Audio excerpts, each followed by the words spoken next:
It had taken hours, including a lengthy recess. By now they were actually approaching dinner time, but it would seem the Flaxens had finally started to make up their minds, or they had just run out of energy to shout at each other.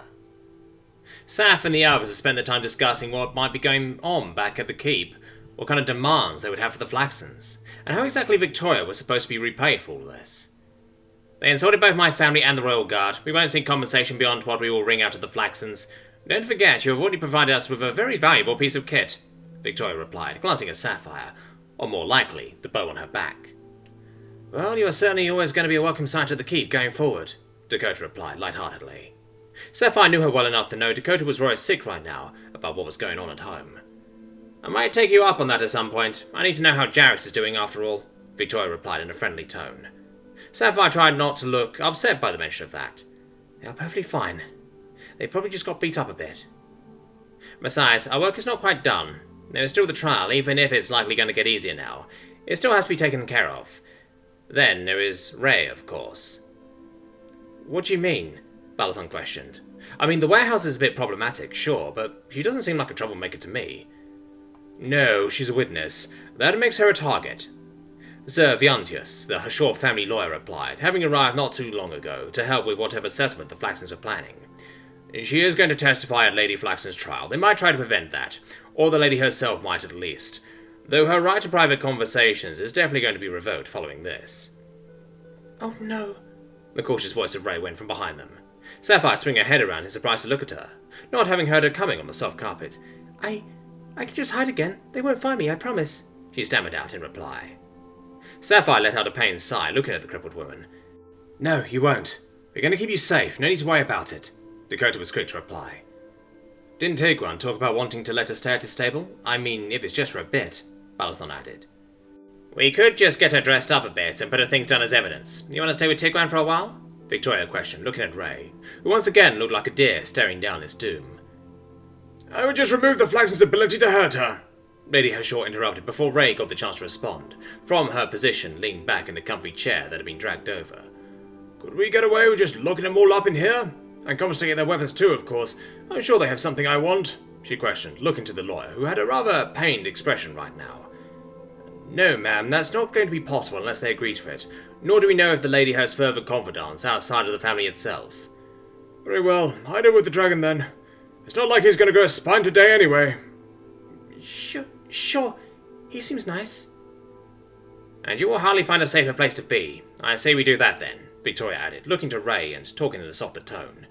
Was there anything else? I don't think you should wander around in here. I just wanted to ask what I should do for the food. Absolutely nothing. But you should stay with Tiguan, it's safer. Joe, would you mind showing her out? Victoria continued, looking to one of the family guards, who politely nodded, walking over to Ray, who looked even more surprised. Oh, thank you. Thank you very much. It was delicious. Don't mention it, Victoria replied with a smile, looking back to the ones around the table. Sapphire gave Ray a wave as she was led back outside. As if on cue, the doors to the big chamber where the Flaxens had been holding their family shouting match were opened, Jamila and a few other members coming out. Jamila was looking rather pleased, though, so Sapphire guessed she had gotten her way. You took your sweet time? Personal affairs in order? Sapphire went, not being terribly respectful. More or less. I'm delighted to inform you that I now do have the authority to negotiate your terms with you. If you would be so kind as to take a seat, Jamila replied, apparently not letting Sapphire's little remark get to her, as she gestured inside the room. Who are you? She questioned, looking to Viantius. The family lawyer, pleased to make your acquaintance. Now, shall we get to it? Sapphire spent the next hour or so switching between revelling in the angry and distraught faces around her, and worrying about home as time went by. Jamila had, indeed, been made the new lady of the Flaxen family, and as such was leading proceedings. Dakota and Lady Hashor had presented their demands for dropping the case, Victoria weighing in every now and again. Jamila's smug expression had well and truly vanished over the last hour, as the demands kept coming. They had to argue over every copper, but they were getting there. Well, if you can't pay in gold, then I want that instead, Lady Hashor went, pointing at a very fine-looking armor set that was standing beside the podium where the new Lady Flaxen was standing. You cannot be serious! Will you strip us of our history too? Jamila cried out. Sapphire was wondering just how much more they could ask for. The Flaxens were clearly rich, but the reasons why was becoming staggeringly obvious. They didn't part with anything willingly. No, I will strip you of something I want than that you don't need, not to mention just how much more good it would do in other hands, Lady Yrrol retorted with smug superiority. And you seemingly lack the funds to actually pay what we want. Your horses are strewn with such equipment ashore. These are relics of our family's history. Oh, please. Your history is one of sitting down counting your money, interrupted only by putting down the order uprising, when you don't pay what you should have. And yours is one of running around, threatening the ones who displease you into giving you what you want, and then failing to defend honest folk when travelling, not to mention the frontier's keeps now at your side. We won't fulfill your kleptomania. You may have a proper set, but not that one. Oh, you definitely helped with the frontier keep situation. Balathon's sarcastic comment earned him a lot of angry glances from the Flaxens, though he didn't seem to mind. Lady Yrrol didn't reply immediately, instead leaning over to whisper with Victoria for a bit, before straining back up in her seat. 2 sets then, and 2 blades. One for each offended party. Perhaps they can help alleviate some of the damage caused to Bismarcky Keep, in light of the late Dashu Flaxen's actions. I am of the understanding you have a few sets in your possession. We will be taking our picks. Do you have any idea what you're asking for? They are worth a fortune. Assuming you haven't slacked on maintenance, I would pay roughly 1,500 gold pieces for the armour in question, and perhaps 500 for the blades. We'll allow you to deduct half that from the amount owed. You won't get more than that selling them at this short notice anyway. Jamila looked ready to descend back into a murderous tirade, before letting out a deep sigh, calming a little. Will this conclude your demands? Lady Yrrol had another whisper with Victoria before looking to Dakota, who leaned over to Sapphire. Are they discussing what I think they are? Dakota questioned, looking like she didn't want to believe it. And we get to choose, Sapphire replied, trying her best not to sound giddy. This was an insane day. We got anything else to ask for? Do they have an enchanted bow, perhaps? Do we need one? Dakota questioned rather pointedly. I think the money would be better. Fair. We would consider that satisfactory, when combined with the funds to exclude the Flaxen family from the case laid against Ursula, the former lady of the Flaxen family. Very well. The Huntress, was it? I trust you have the list? Lady Flaxen questioned, in a defeated tone, looking at the lawyer. I do indeed. For the Bismarcky family, 1 set of enchanted armour to be paid from the Flaxen family armoury, 1 blade likewise requisitioned. 2,400 gold to be paid in full, and a further 500 gold to be paid in fine goods, excluding liquor and honey, and with a premium of 1/4 placed on fine metals. The lawyer held a small pause, looking at Dakota, as if to give her another chance to change her terms before continuing. For Esmeralda Quinlan, 85 gold to be paid in full, and the right to keep the weapon used against her, as well as medical care for her resultant illness to be provided by Quinlan Potions and Care. Sapphire was still a little pissed that they didn't get more for Essie, though that was more than 10 years' pay for them. Granted, they didn't make much. Still, if this all worked out, Sapphire doubted any of them were going to end up poor in the long run, and Essie could certainly get something very nice for that. Viantius had then read off what the Yrrols were getting. They weren't getting nearly as much, and the armour and blade nearly took up all the monetary compensation. Sapphire had a sneaking suspicion that was by design, though. Lady Yrrol certainly seemed pleased enough as the paperwork was signed. It stated that both Yrrols and Bismarckis agreed to dismiss the case against the Flaxen family with prejudice. The Flaxens had just under a week to get the payments together. In the meantime, Sapphire and company had some work to do. First stop, though, was the Yrrol estate for a nice dinner and general celebration that everything had gone according to plan. Convincing Ray that she too was invited inside for dinner had proven a slight challenge, but the reassurance that she could stick with Sapphire and company for the evening, and that Tiguan would be in the courtyard throughout, did assist considerably. They had even managed to find a set of fairly decent clothes that she could have, the litany of thank yous taking nearly a minute to subside when she was finally convinced they were hers to keep. Dinner was not something too extravagant. Sapphire guessed it was just a regular family meal spiced up a little for the occasion. The lady had held a short speech, mainly just to bring everyone up to speed on the day's proceedings. In other words, we bled them dry and humiliated them thoroughly. Well done, everyone, the lady finished, lifting up a glass for a toast. Ray had been seated next to Sapphire, taking up the end of a table with Dakota and Balathon opposite. The food was very fine-looking, though Ray seemed to be struggling a little with the utensils. Sapphire politely looked away while she figured it out. It's been a while, Ray let out in a nervous tone. Oh, don't worry about it, Sapphire tried reassuringly, as Ray seemed to get the hang of it again. They all enjoyed the quality food, not talking much over their meal. In contrast to the Yrrols, they were chatting loudly, cracking jokes at the Flaxens, and just generally having a good evening. Sapphire felt like it was a bit of a hollow victory. She just couldn't be happy when they didn't know what was going on at home. They still hadn't heard anything. You're not happy? Ray had asked cautiously, after they had finished the meal. looking to all three of them. Even Balathon wasn't his lively self at the moment, despite good drinks being on the table. "We don't know what's happened at home," Sapphire clarified for Ray's sake. "But something is not right. We should have heard from them by now. You are from a frontier keep, right?" "Yeah, Dakota got some magic earrings to talk with our lady back home." Ray was clearly about to ask another question when Dakota stiffened up for a second, putting her glass down, before leaning back in the chair and closing her eyes. "Was it something I said?" Ray questioned, clearly worried. "Shush, it's not you," Sapphire dismissed her, looking at Dakota. "Come on. Just say everything is fine and Tom or Jackie got too drunk to fly or something." Balathon too had stopped chatting with Yilts, who had come over after the meal, staring intently at Dakota. It took too long. Way too long. Sapphire sped a glance around the room, noticing people had quietened down a lot, and were looking their way now. The Lord and Lady got up and came over. Victoria wasn't far behind. When Dakota finally opened her eyes again, she gave a bit of a start to all the people, staring sullenly at her. "So, good news, right?" Sapphire tried, looking expectantly at her fearless leader, who turned to Saph with a pained expression, and shook her head slightly. Sapphire's heart sank as her mind raced through what could have happened, Dakota taking a sharp breath and cutting off Sapphire's flow of thought. "Highstyle Keep was attacked and burnt to the ground. There are only 5 survivors, all children, discovered by Jarrex in a dugout," Dakota stated, a tear creeping into her eye. There was silence in the room, only broken by a singular cough. They didn't see the people at the other keeps often, but they still knew them. Dakota more so than the rest of them. She had often had dealings with them, if a keep needed something the others had. "Deriva was attacked too. They managed to hold out. They have 6 dead and many wounded, and they've also lost all their livestock. They were saved by a daredevil rescued by Jarrex, Jackalope, Zarko, and Tom. Jarrex is heavily wounded and grounded for the time being. Jackie was wounded in the back and has lost her hearing. Tom has taken a bolt to the neck and has somewhat ended up poisoned." "What? They shot him with a poison bolt?" "No, she said it was something he drank. She wasn't exactly calm. They're putting together some people to go to Deriva Keep to help out." "That's less than brilliant," Yilts replied, clearly trying to break the silence. "It gets worse, I'm afraid.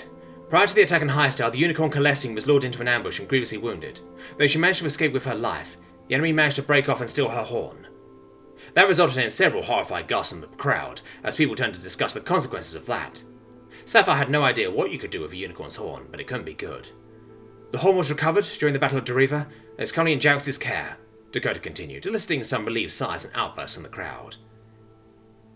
"How long were they attacking the keeps for? I see you shouldn't take weeks at best. Don't tell me they had traces on the inside too," Lady Shaw questioned, standing ready for the worst. "No, they had something Zarko described as a giant mutant bat thing." "I'm sorry, what?"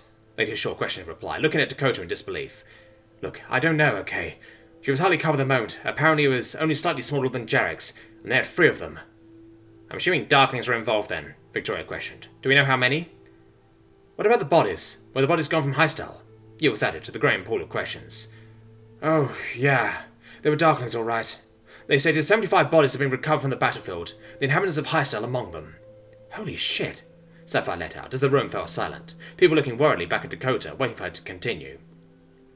"Those were backed up by 3 Dark Knights and the 3 mutant bat things." That's not possible. How did they defeat that?" Victoria interrupted, sounding incredulous. Dakota looked at Sapphire with a gulp before continuing.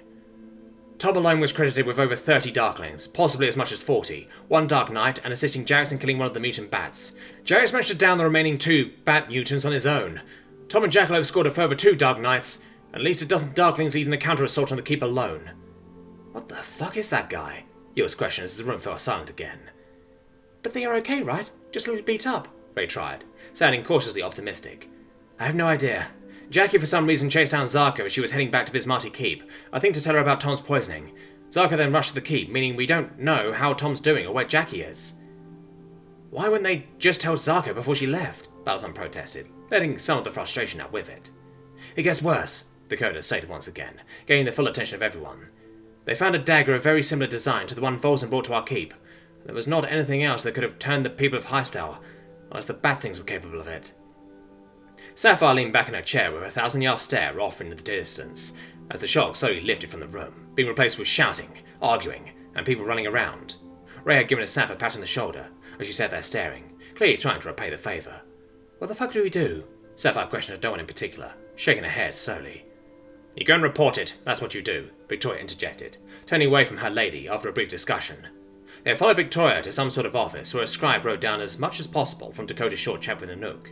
The result of the quick description of the bad things sent to the Academy, along with an apology that the meeting tomorrow wouldn't be possible. The letter was sent by courier, so Sapphire guessed they were going to be called in for more testifying and paperwork tomorrow. Right now, though, she was just tired. They'd been awake for far too long. It had been bad news from the keep, and they still had Tom and Jackie to worry about. But it could have been worse, if only by a little.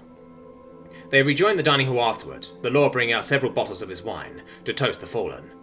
After that, it was mostly quiet drinking, the festive mood from before washed away entirely. They gave several toasts to the ones at home, saying their prayers, and not long after, Sapphire finally gave up, falling asleep at the table. "Tom, are you in there?" Tom wasn't entirely sure, to be honest. He had the worst headache in history right now, though the voice was at least recognizable as Unkai. "Yeah, I think." "Well, I'll be damned. Why did this work again?" someone else added. "Wait, that's the Nook," Tom realized, as he slowly became aware of the world around him. "Something about his liver wanting proper alcohol first, leaving the bad stuff untouched," Unkai replied. "Why is my bed wet? Just..." It did feel like he was moving. He couldn't hear the wind, though, nor was it cold. "No, Tom.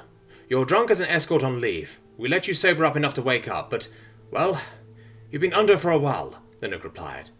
"Then why do I have such a headache if I'm drunk?" Tom cursed to himself as he tried to open his eyes, seeing nothing. No, I can't see anything," he broke out, trying to move, only now realizing he had been tied down to the bed. "Wait, what? What fuck?" "Calm down or I'll crack your skull," the very recognizable voice of Shiva replied, and she sounded pissed. "Again, might I add," Unkai decided to join in. "I don't care, I'm blind." "Oh, don't be such a wuss," Nanook replied, not sounding overly concerned. "It's just bandages after Shiva hit you in the head with a chair. You should still be able to see." "That was very satisfying, might I add. Are you aware of how hard you are to catch? You just keep running when you should be resting, so I made you rest," Shiva added very disapprovingly. "To be honest, he knocked himself out the first time. You just copied it," Fengi added, in from somewhere. "Might have done. It still worked." "Let's not hit him in the head any more than necessary, okay?" Unkai tried, cautious, yet displeased. "Shida, what? Why in running? Oh no." It dawned on Tom that the last point he could sort of remember was discussing something about more of that wild brew stuff. After that, it was only a few scarce glimpses. "Just be glad the children were in bed. When we got here, Luke and Fengi were trying their damnedest to pin you down," Nanook went, not sounding very proud of him right now. "It really was a mistake to let you get away with taking your clothes off, claiming they were dark and evil. Then when Quinn left you for a few minutes, you threw Unkai against the wall, screaming, 'Tag, you're it!' And then you sprinted for the kitchens, where you found a jug of oil, and that was right about when I made it here. You can guess the rest. Oh, and sorry about the scratch marks. You're very hard to hold on to," Fengi continued, sounding a tad ashamed. "That really hurt, by the way," Unkai added in. "Being thrown against the wall, that is." "I have decided to come with Nor alive. Wait, where is Jackie? Is she here, Jackie?" "No, Tom. She landed in the forest. She was barely still going as it was when she reached Zarko, who had to turn back to meet her as she damn near fell out of the sky. Ethera stayed with her, though, so we are guessing they are sleeping it off. She will be fine. Eventually." Tom let out a deep sigh, leaning his head back against the pillow. "She's fine. As long as she's fine." "Speaking of which," Shiva started, voice turning on us. "Why is my daughter deaf and half dead in the middle of nowhere? Not to mention she apparently has a bolt wound in her back." Tom didn't respond to that, trying to rack his drunken mind for a good response. I mean, as far as I understand it, all of those are kind of related to her saving his ass," Unkai replied, very helpfully, as Tom froze. Tom might be drunk, but he had been in enough situations to know when it was time to book it, and he was fucking tied down. Of all the situations he could have ended up in with Shiva, it could hardly get worse than this. At least she didn't seem to know everything yet, but if she figured it out... No, Nanook would save me. I'm just fine. "Are you trying to kill my daughter?" Tom heard an uncomfortable cough come from Unkai at that. "Don't you dare say a thing. Right. I'm not scared. She smells fear. I think. Or is that Karen's?" "I asked you a question," Victoria reiterated, voice raising in volume. Tom's head was already killing him, and she wasn't helping. "No, I'm too busy dying. And being blind," Tom replied with what false confidence he could muster in his drunken state. Hopefully that would prevent the fear from showing. "Right, on that front, now that you are actually awake and apparently not crazy, untie him. If he runs, don't go for the head again," Nanook went, cutting Shiva off, who replied with an annoyed sigh. Tom felt the restraints be taken off as he was sat up in the bed, the all-too-familiar pain from his stomach region returning in full as well. "Here, drink this. It's watered down, don't worry." "Moonshine, my favourite," Tom replied, weakly taking the cup. He really didn't feel like he needed more booze right now, but rather they keep track of it than him. "I'm going to be a proper alcoholic after this," Tom tried jesting to himself, as he downed what he could from the cup. "So, what? You were just going to let him lie here after what he did?" Shiva questioned, still sounding rather pissed, though this time the Nook appeared to be the target. "Yes, that is exactly what's going to happen. He's not leaving that bed more than necessary until I say so. If you want to help out, you help by looking for Jackie. Now, Tom, your eyes will be fine. We've seen to that. Though it might take a while to get them back to normal. I've done plenty of eye work over the years, though, so don't worry." "Yeah, a puma would be blind by now if not for you," Fengi added in, sounding like she felt the mood needed lifting a bit. "I'm more worried about your head being damaged, to be honest. Though, judging by some of the decisions you have made as of late, I'm guessing that has already happened. You were supposed to scout for us, yet you leave us alone with no message of what's going on, nothing to pass on to the King, Dakota, or just letting us know we aren't about to be wiped out. You apparently decided to have a party rather than send some back home immediately to alleviate this, which leads to you becoming perilously sick, placing Jackie's life in danger and forcing us to leave the keep. There'd better be a good reason." "I don't think he's quite ready to answer that one, Nanook," Unkai interrupted to Tom's relief. "One, I was not in command. Zarko was. 2, 5 kids there, more here. That will do for me," Tom replied, feeling proud of himself, holding up the cup. "Now can I get the bandage off?" "No. They are staying for at least a few days, and, idiotic as it seems, you apparently need to keep drinking." "Almost enough to make you jealous," Shiva added, as Tom consigned himself to his fate, taking a draught of burning liquid. "Oh God, that burns. And the smell," Tom wrenched, as he continued to drink the life-saving liquid. "Are you going to puke?" Unkai questioned. "Fuck no. Lay me down. I be good." That turned out to be a blatant lie, though this time he was allowed to puke in a bucket rather than receive the more painful solution, before being forced to replace the perilous medicine that had just left them. "I think he needs some more time," Unkai stated with pity in his voice, with which Nanook had agreed. Shortly thereafter, the room had gone mostly quiet. Tom lay there trying to go back to sleep again, fighting the headache and just the general case of everything and hurting, failing miserably. "Jackie is fine. Of course she's fine. Everything's just fine," he kept telling himself, feeling the bandages getting a little wet with a smile on his face.